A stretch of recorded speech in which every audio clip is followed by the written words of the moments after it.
10 दिवस होताच मी घरी आले. घर म्हणजे तीच पूर्वीची लहानशी खोली. मला पोचवायला ठकी आणि बनी दोघीही आल्या होत्या. माझे ते वैभव पाहून दोघींनाही वाईट वाटले.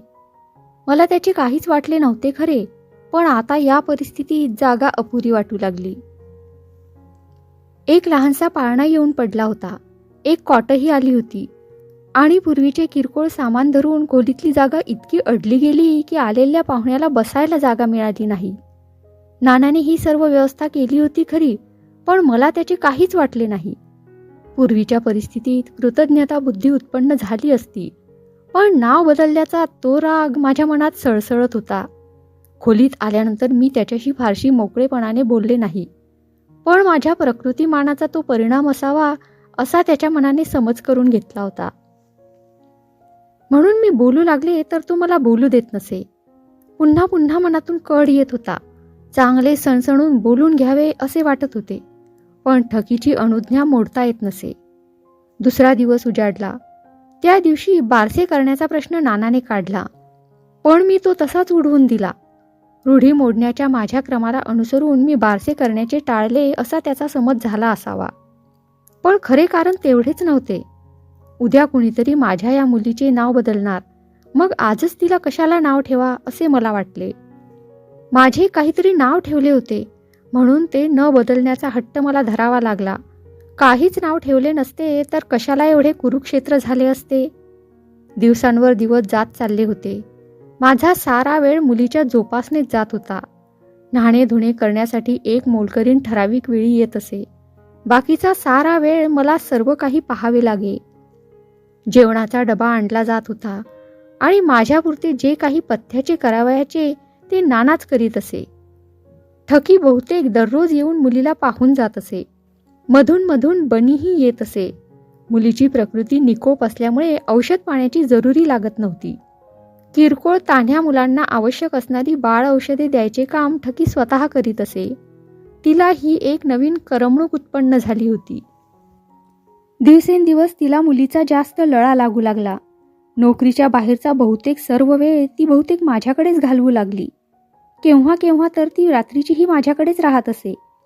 मग आम्ही एखादा डबा जास्त मागवीत असू. अशा वेळी नाना आपल्या कुठल्याशा मित्राकडे जाऊन राहत असे.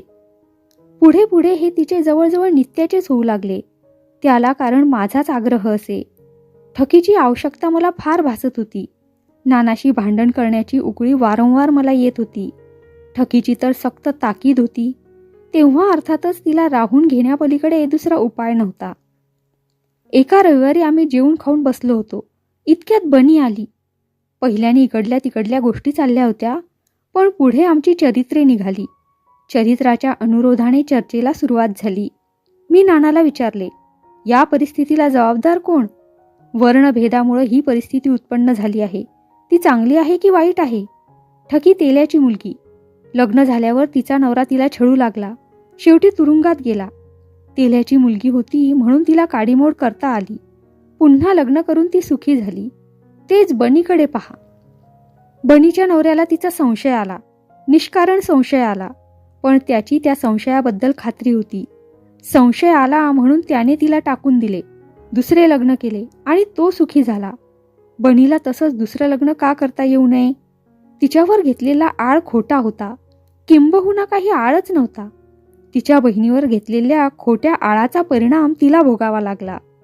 तिला का पुन्हा लग्न करता येऊ नये?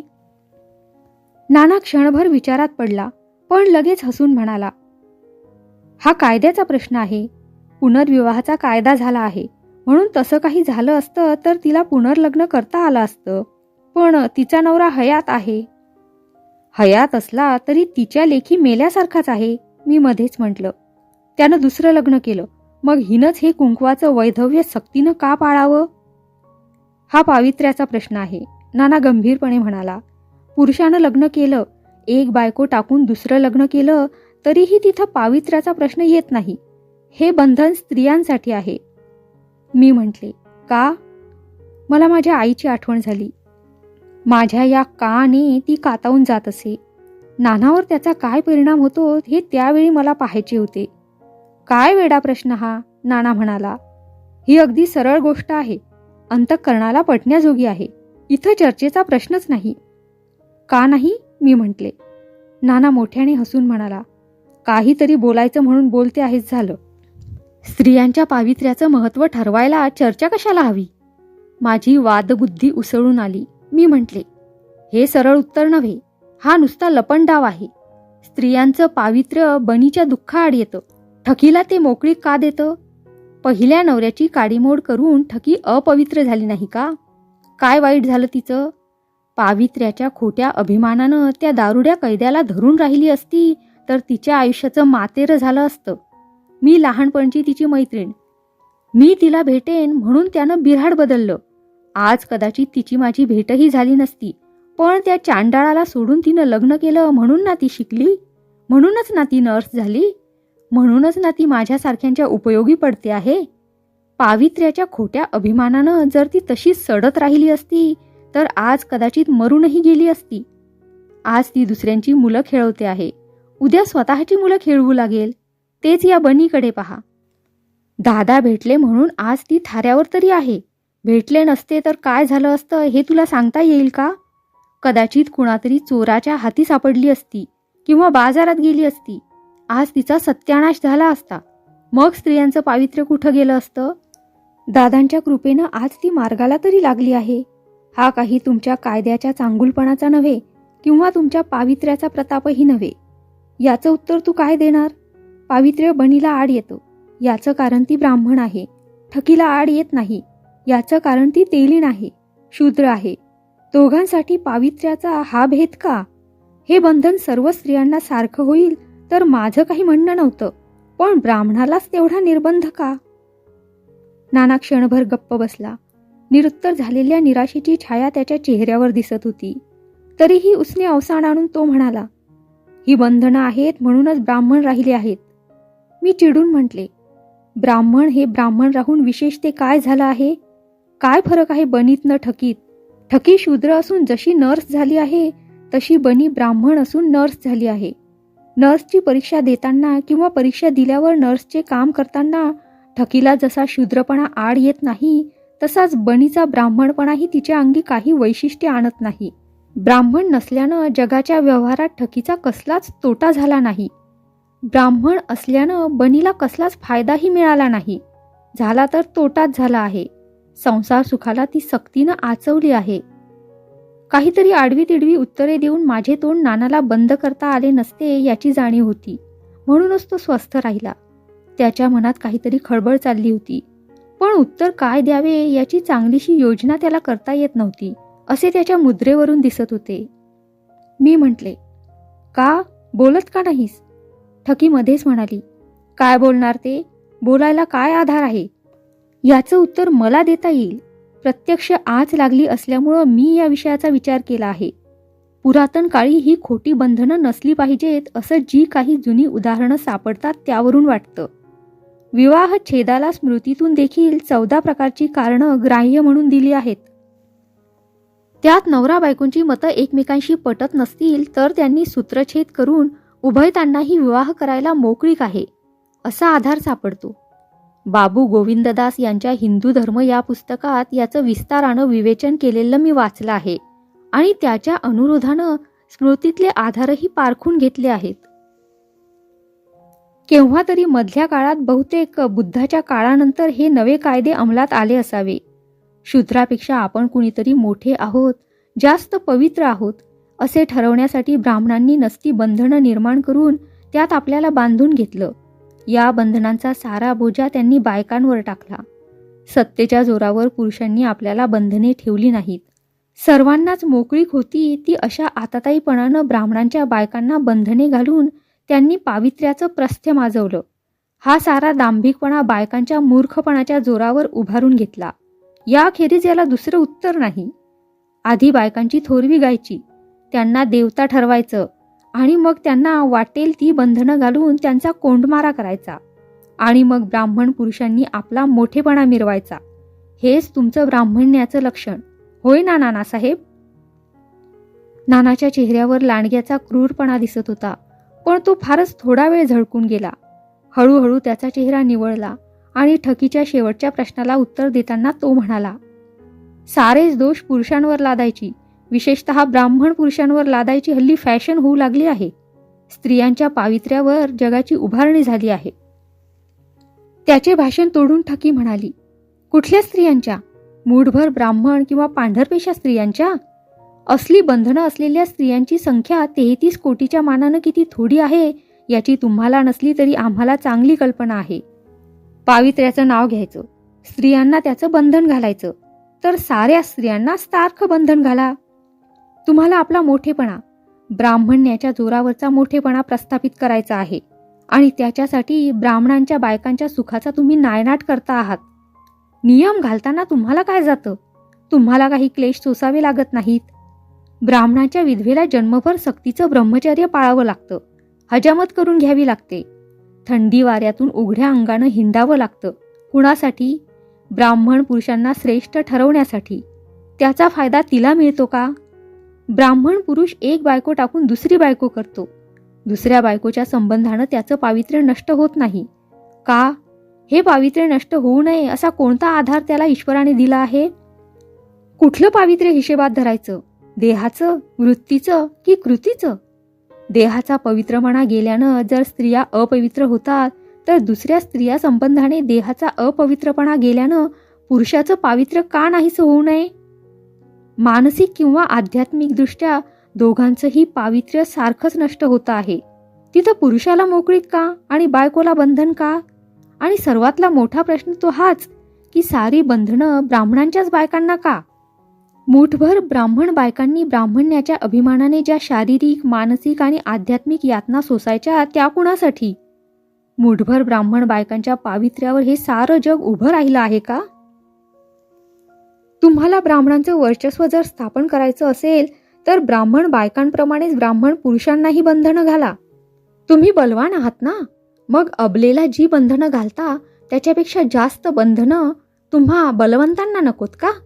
मग तुम्हाला बलवंत म्हणायचं ते कुठल्या आधारावर? अबलांच्या मुंड्या मुरगाळून का तुम्ही बलवंत होणार? खरोखर सांगते मी गोदे, ब्राह्मण बायकांसारख्या स्वतःला फसवून घेणाऱ्या महामूर्ख, आत्मघातकी स्त्रिया साऱ्या जगाच्या इतिहासात सापडणार नाहीत. ठकी बोलत असताना तांबडीलाल झाली होती. तिच्या डोळ्यावाटे ठिणग्या उडत होत्या. एक एक शब्द वेचून रोखून बोलत असताना तो ऐकणाऱ्याच्या कानात भाल्यासारखा खुपसला जात होता. अंतःकरणाला त्याचे घाव बसत होते. शिरपट बनीला देखील तिच्या भाषणामुळे स्फुरण आल्यासारखे वाटत होते. मी चिपळूण सोडताना मला जी पान सुपारी शाळेत केली होती त्यावेळी ठकीने केलेले भाषण मला आठवले. आमच्या मास्तरनी तिच्याबद्दल वर्तवलेले त्यावेळचे भविष्यही आठवले. नानाने आपले मन सावरून घेतले होते. तो शांतपणाने म्हणाला, ठकूताई, तुमचा प्रत्येक मुद्दा विचार करण्यासारखा आहे. कुणाही समंजस मनुष्याला पटतील असेच ते मुद्दे आहेत. असं जरी असलं तरी स्त्रियांच्या पावित्र्याची महती कमी लेखता येणार नाही. त्यांच्या पावित्र्याच्या जोरावरच आज धर्माची उभारणी झाली आहे. गप्प बैस नाना, मी एकदम ओरडले. ही कायम ठशाची वाक्य आम्हाला पाठ झाली आहेत. मी तुला सरळ सरळ विचारते, या बनीनं काय करावं? तिचा नवरा दुसरी बायको करून चैन करतो आहे. तिचा अपराध नाही. यानं चैन का करावी आणि हिनं खितपत का पडावं? एका पुरुषाच्या आचरट लहरीसाठी हिच्या सुखाचा सत्यानाश का व्हावा? हाच का तुमचा धर्म? हाच तुमचा धर्म असेल तर आग लावा तुमच्या या धर्माला. हा तुमचा धर्म जोपर्यंत असा पुरुषांचा पक्षपात दाखवतो आहे तोपर्यंत त्याची बंधनं आम्ही स्त्रियांनी का म्हणून मानावी? हा तुमचा धर्म आधी दुरुस्त करा. पुरुषांना आणि स्त्रियांना सारखेच नियम लावा, सारखीच बंधनं घाला. त्याच्या अनुरोधानं कायदे करून घ्या आणि असं जर करता येत नसेल तर तुमच्या या धर्माची मोठ बांधा आणि भूमध्य समुद्रात फेकून द्या. धर्माच्या नावाखालचा जुलूम आता आम्हाला दुस्सह होऊ लागला आहे. अगदी गोड गोड हसत नाना म्हणाला, खरं आहे, खरं आहे. बायकांना असं वाटणारच. तसं म्हणायला तुम्हा बायकांना भरपूर कारणं आहेत, यात शंका नाही. पण त्याला काय उपाय? अनादिकालापासून नव्हे, ठकी एकदम मध्ये म्हणाली. अनादिकालाचं नाव उगीच घेऊ नका. पण मी असं म्हणते, कुठल्याही कालापासून का होईना हा चालत असलेला अन्याय जुलमाचा आहे असं तुम्हाला पटतं आहे तर त्यात तुम्ही वेळी सुधारणा का करीत नाही? नाना छातीवर हात फिरवीत म्हणाला, बहुमताशिवाय सुधारणा होत नाही. तुम्हा बायकांचीच मतं अद्याप ठाम झाली नाहीत, तिथं बहुमत कुठलं घेणार? तुम्ही बायकांनीच. आता मात्र बरोबर बोललात, ठकी शांतपणे म्हणाली. हा अपराध आम्हा बायकांचाच आहे यात शंका नाही. ज्याच्या हाती सत्ता आहे तो सुखासमाधानानं ती कधीच सोडणार नाही. बायकांच्या संबंधाचे अन्याय पुरुष निवारण करतील अशी जी अपेक्षा आम्ही करतो आहोत तो आम्हा बायकांचाच मूर्खपणा आहे. पण आम्हा बायकांचंच असं तरी का म्हणू? आम्हा शूद्रांच्या बायकांना हे अन्याय जाणवत नाही याचंही एक कारण आहे. आम्हा शूद्रांना स्वातंत्र्य आहे, म्हणजे शूद्र बायकांना. आम्ही शूद्रांच्या बायका स्वतःचं अन्न स्वतः मिळवून खातो. स्वयंपाकाची अन्नपूर्णा आणि शेजेच्या सावित्र्या होऊन आम्ही बसलो नाही. म्हणूनच आम्हाला पुरुषांची, नवऱ्यांची काडीभरही पर्वा वाटत नाही. स्वतःचं अन्न स्वतः मिळवण्याची ताकद असल्यामुळं शेतात राबून, धुनी भांडी करून, वाटेल ते काबाड कष्ट करून आम्ही शूद्रांच्या बायका आमचं स्वातंत्र्य राखून ठेवतो आहोत. आम्ही मिळवते आहोत म्हणूनच आमचे नवरे आम्हाला वचकून असतात. घालतील ते अन्न आणि देतील ते लुगडे नेसून गृहदेवतेची गुलामगिरी मिरवायची आम्हा शूद्र बायकांवर पाळी येत नाही. आम्ही म्हणतो, ब्राह्मण बायकांना आम्ही म्हणतो, उच्च वर्णाचा अभिमान आणि पावित्र्याच्या शेजाखाली चिरडून तुम्ही खुशाल मरा. तुमच्या दृष्टीनं आम्ही नीच वर्णाचे असलो, अपवित्र असलो तरी तुम्हा ब्राह्मण बायकांपेक्षा आम्ही स्वतंत्र आहो, जास्त सुखी आहो. बरी आठवण झाली. आज सभेला जायचं आहे मला, असे म्हणून नाना झटकन उठला आणि कपडे करून चालता झाला. बनी म्हणाली, आज माझे डोळे उघडले. कितीतरी गोष्टींवर प्रकाश पडला. ठके, यापूर्वी मला का नाही सांगितलंस? सांगून तरी काय होणार होतं म्हणा. शिवाय तुझं ते नाव बदललं होतं ना. तूच ठकी हे मला कसं कळणार होतं? असे म्हणून ती उठली व तिचा ड्युटीचा वेळ झाल्यामुळे निघून गेली. ठकीने मुलीला औषध पाजले आणि पाळण्यात निजवले. निघून जाताना ती माझ्यासमोर उभी राहिली. माझ्या खांद्यावर दोन्ही हात ठेवून माझ्या डोळ्यांवाटे इतक्या भेदक दृष्टीने पाहू लागली की मला त्यामुळे कापरे भरले. तिच्या तोंडावाटे शब्द निघत होते ते माझ्या कानातून अंतःकरणात शिरत होते. तापलेल्या शिशाच्या रसाप्रमाणे जळजळत जात असलेल्या त्या शब्दांनी माझे अंतःकरण पोळून निघाले.